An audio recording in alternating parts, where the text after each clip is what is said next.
எல்லா வகையிலும் ஊழல். ஊழல் நடக்காத துறையே இல்லை. 10 ரூபாய்னா உங்களுக்கு எல்லாத்துக்கும் ஞாபகம் வரும். யாரு தெரியுமா? பாலாஜி, செந்தில் பாலாஜி. இன்றைக்கு தமிழகத்தில் சுமார் 6000 மதுக்கடைகள் இருக்கின்றன. 6000 மதுக்கடையில் ஒரு நாளைக்கு சுமார் 1.5 கோடி பாட்டில் விற்குது. ஒரு பாட்டிலுக்கு 10 ரூபா அதிகம் கொடுத்து வாங்க வேண்டிய சூழ்நிலையில் மக்கள் இருக்கிறாங்க.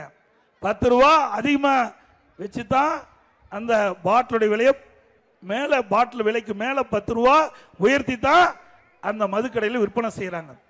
ஒரு நாளைக்கு 10 ரூபானா ஒரு பாட்டிலுக்கு 1.5 கோடி பாட்டிலுக்கு 15 கோடி இந்த அரசாங்கத்தின் மூலமா, இந்த அரசாங்கத்திற்கு மேல் மட்டத்திற்கு. அது எதுன்னு மேல் மட்டம்னா யாருக்கு தெரியல. பத்திரிகையில் வர செய்தி, இன்னைக்கு மக்கள் பேசிக்கொள்வது, வலைதளங்களில் வருகிற செய்திகள் மேலிடத்துக்கு போன்னு சொல்றாங்க.